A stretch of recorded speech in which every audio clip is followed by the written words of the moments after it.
Sophie Toscan du Plantier was a talented and independent French film producer, known for her intelligence, creativity, and dedication to her work.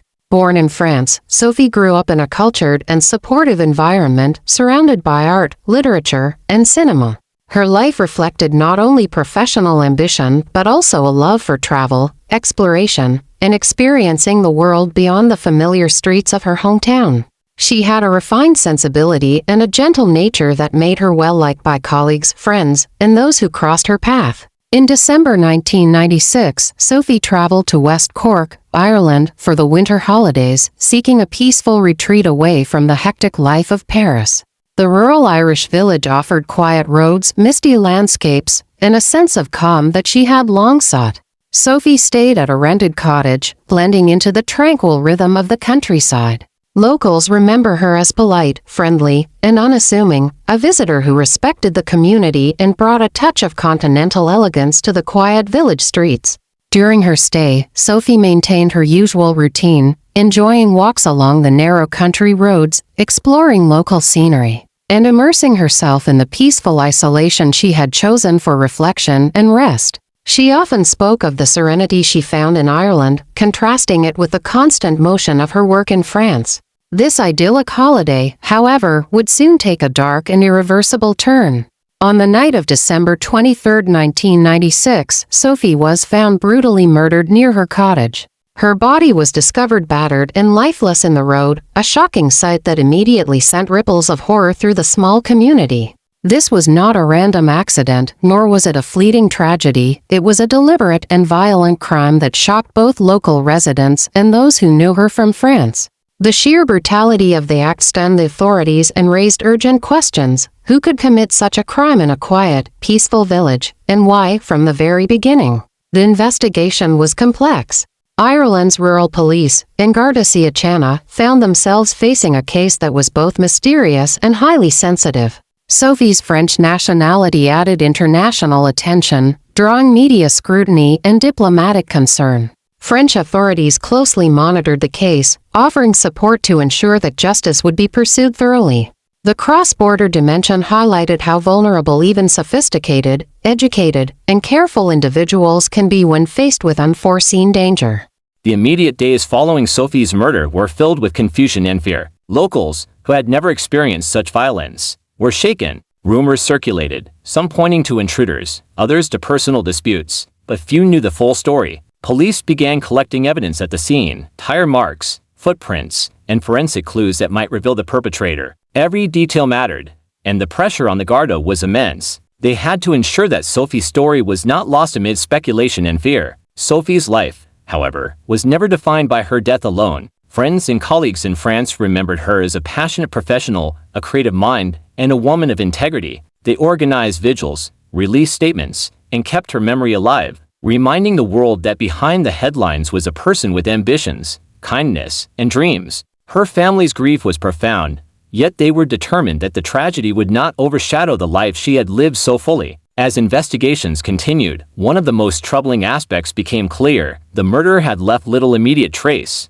This absence of clear evidence made the case increasingly complex, and years would pass without resolution. Yet from the outset, one fact remained indisputable: Sophie's death was a violent act, and someone was responsible. Her family, determined and steadfast, refused to let her story fade. They demanded accountability, justice, and closure, emphasizing that even in a foreign country, the law must recognize and uphold the rights of the victim. The night that Sophie's life ended marked the beginning of a long and painstaking quest for justice. For her family, friends, and supporters, the journey would be filled with frustration, heartbreak, and hope. Every step in the investigation, every forensic analysis, and every witness testimony was a small but crucial part of ensuring that Sophie would not be forgotten, and that her murderer would be brought to account. Her story, though steeped in tragedy, was also a testament to the relentless pursuit of truth and justice across borders. After the initial shock of Sophie's murder, the investigation in West Cork intensified, and Garda Síochána faced the immense challenge of solving a case with few witnesses, limited forensic evidence, and a complex international dimension.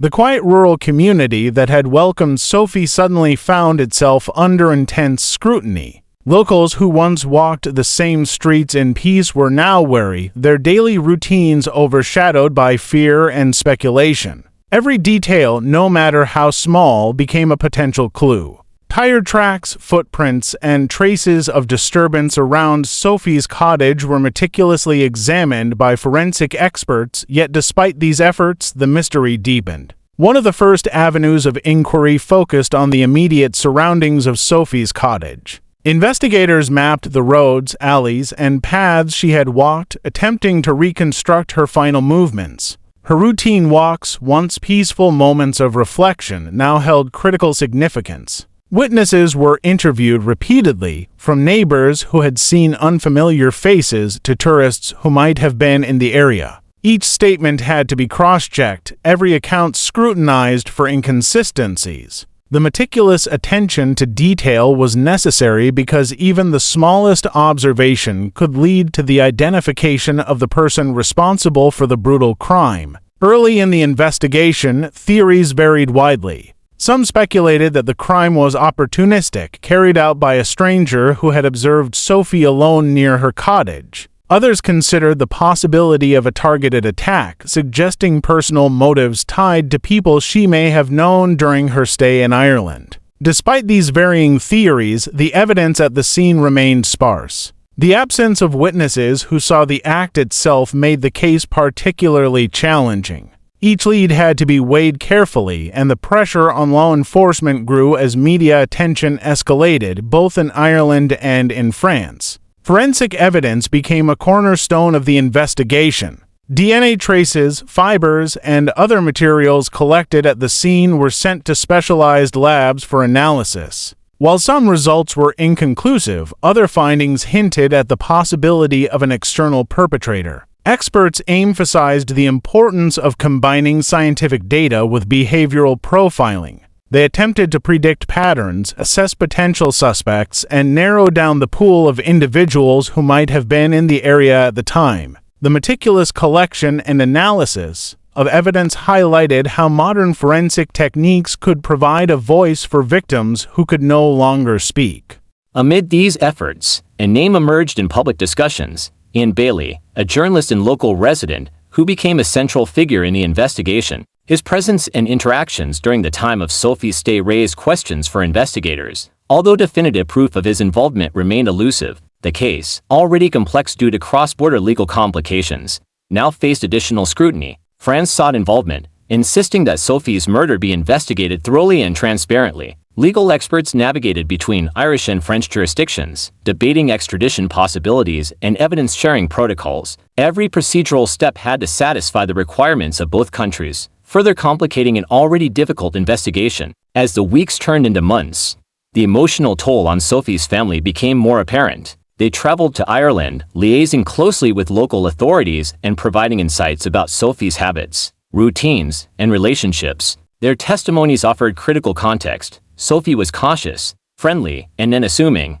yet someone had exploited a moment of vulnerability. The family's perseverance underscored the human aspect of the investigation beyond forensic data and media headlines. There was a mother, a father, and friends desperate for justice. They organized vigils, shared photographs, and maintained public awareness, ensuring that Sophie's case did not fade into obscurity. The media played a dual role during this period. While intense coverage kept the story alive and pressured authorities to act decisively, it also spread rumors and misinformation. Journalists speculated about motives, suspects, and potential conspiracies, sometimes complicating the investigation. Police had to balance transparency with caution, releasing necessary updates without compromising sensitive leads. This delicate handling of information became critical to maintaining the integrity of the inquiry and safeguarding the possibility of achieving justice for Sophie. Every forensic sample, witness account, and procedural note contributed to building the broader case. While no immediate arrest was made, the careful documentation ensured that when international cooperation and renewed legal efforts came into play, there would be a comprehensive record to support potential prosecution.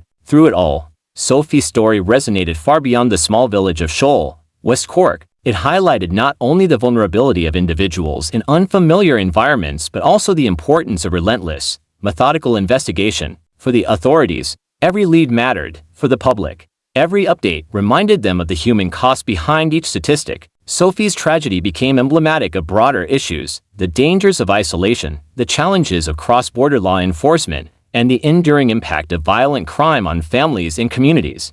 As years passed after Sophie's tragic death, the search for justice continued to dominate headlines and courtrooms. While the initial investigation had yielded limited results, her family and supporters refused to allow the case to fade from public attention. Sophie's murder became not only a story of personal tragedy but also a symbol of the challenges faced in cross-border legal cases. The complexities of Irish law, combined with the involvement of French authorities, created a long and arduous legal journey that tested the patience and resilience of everyone involved. One of the central figures in the case, Anne Bailey, remained under scrutiny for years. French prosecutors pursued a case against him, asserting that evidence collected suggested his involvement in Sophie's murder. Irish courts, however, faced difficulties in extraditing Bailey, citing legal technicalities and the lack of a clear conviction in Ireland. This divergence between Irish and French legal systems highlighted the difficulties of pursuing justice when crimes cross national borders. The case became a rare and challenging example of international legal cooperation, with each step scrutinized by the media and the public.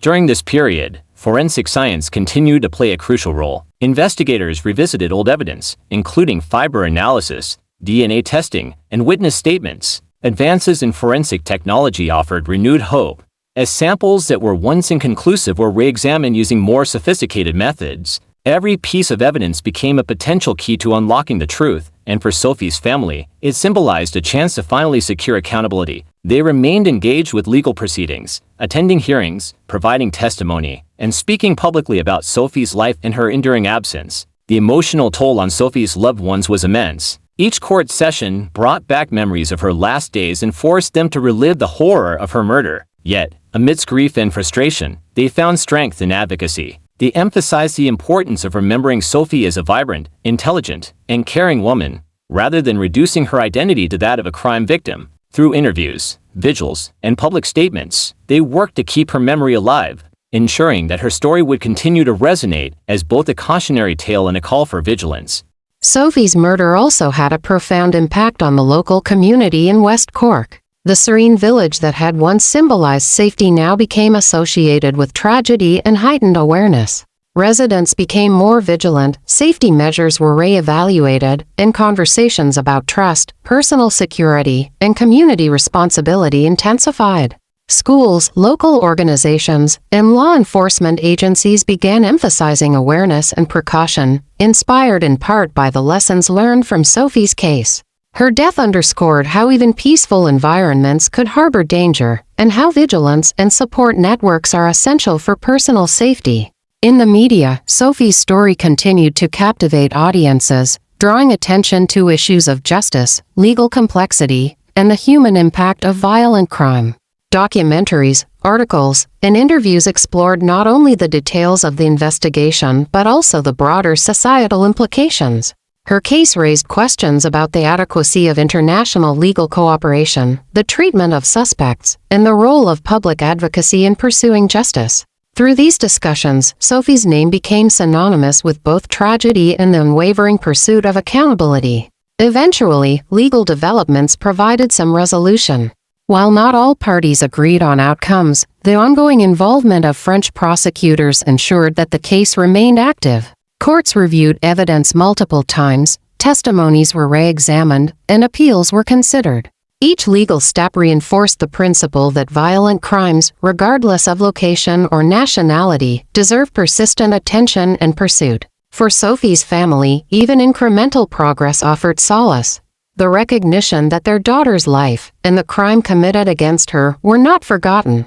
Sophie's legacy extends beyond legal proceedings. She remains a reminder of the vulnerability that individuals may face, the importance of community vigilance, and the critical role of perseverance in the face of systemic challenges. Her life, though tragically cut short, continues to inspire advocacy for victims' rights, improvements in investigative procedures, and awareness about personal safety. Families, law enforcement, and communities worldwide reflect on her story as a cautionary yet motivational example of resilience and justice-seeking. Today, Sophie Toscan du Plantier is remembered not only for the circumstances of her death but for the life she lived, her creativity, intelligence, and the love she inspired. While justice in her case has been complicated and delayed, her story continues to resonate, emphasizing that every individual's life matters, every crime deserves attention, and the pursuit of truth can span decades. Sophie's memory serves as a testament to the enduring human desire for justice, accountability, and remembrance.